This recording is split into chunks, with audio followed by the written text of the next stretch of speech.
રામ રામ, જય શ્રી કૃષ્ણ, જય માતાજી, ગુડ મોર્નિંગ મિત્રો. એનટીપીસી ગ્રુપ ડીની અંદર આવતા થોડા ઘણા કન્ફ્યુઝ કરી શકે એવા પ્રશ્નો જે છે એને આપણે નાના નાના વિડીયોના માધ્યમથી શીખી રહ્યા છીએ. એમાં એક નવી પેટર્ન. હવે આ પ્રશ્ન છે ને 2-3 રીતે પૂછે છે તમને કન્ફ્યુઝ કરવા. પહેલાં તો એવી રીતે પૂછે કે 5 કિલોનું તરબૂચ છે, જે તાજું તરબૂચ છે એના અંદર 15% પાણીનો ભાગ છે અને બાકીના 85% છે ને એ એની અંદરનું પલ્પ અથવા તો ગર્ભ છે કે જેને આપણે ખાઈ શકીએ છીએ.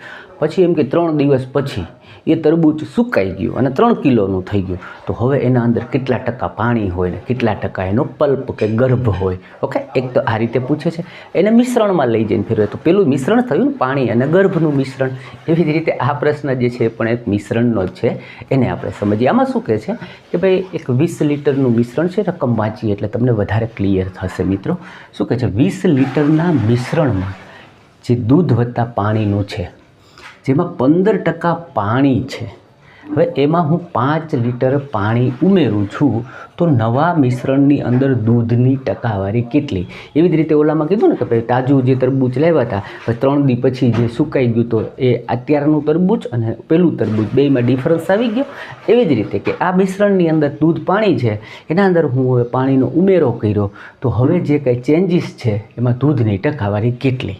ઓકે, હવે જેનું પૂછ્યું છે ને એને સળી કરવાની. આપણને આમાં આપ્યું છે માહિતી પાણીની, પૂછે છે દૂધની, તો આપણે જે કાંઈ કેલ્ક્યુલેશન કરીએ દૂધનું કરીએ. 10 સેકન્ડની અંદર આરામથી કરી શકો એવો દાખલો છે.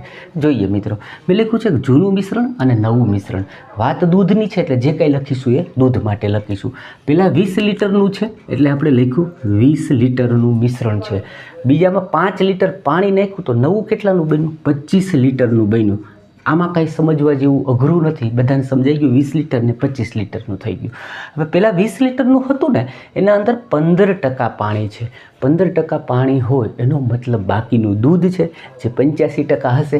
અને આપણે ઇંગ્લિશમાં અને ગણિતમાં એમ કહીએ ના ની નો નું, એનું એને આપણે ગુણાકાર તરીકે લઈએ. એટલે 20 લીટર જે મિશ્રણ છે એનું 85% દૂધ થયું. ઓકે, કારણ કે આપણે પાણી 15% આપ્યું, 85% આ થયું. તો એવી જ રીતે હવે નવું બનેલું મિશ્રણ છે 25 લીટરનું, જેના અંદર આપણને એને પૂછ્યું છે કે હવે દૂધની ટકાવારી કેટલી. મને ખબર નથી માટે હું x લખું છું. બસ આટલું કરવાનું હતું. તો આને આપણે મૌખિક પણ કરી શકતા હતા, પણ શીખવા માટે બોર્ડ પર આપણે શીખીએ છીએ મિત્રો. હવે જ્યાં જ્યાં છેદ ઉડે છે ત્યાં આપણે ઉડાડીએ. આ જે છે 5 ચોકુ ને 20 અને અહીંયા 25 એક પાંચડો ગયો, હજુ 5 વધ્યા.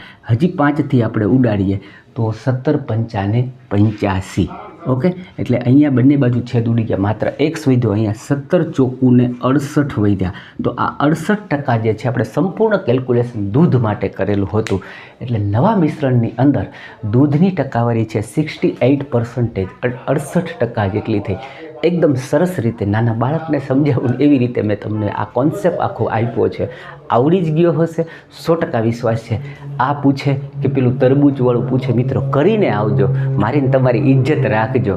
આપણે શીખ્યા છીએ ને એનો માર્ક જાવો ન જાય, બરાબર છે? એના માટે જવાબદારી તમને સોંપું છું. વિડીયો સારો લાગ્યો હોય, થોડો ઘોંઘાટ છે પણ એને આપણે અવગણીએ, બરાબર છે? કામની વસ્તુને શીખીએ. વિડીયોને લાઇક કરજો, ચેનલને સબસ્ક્રાઈબ કર્યા વગર જતા નહીં.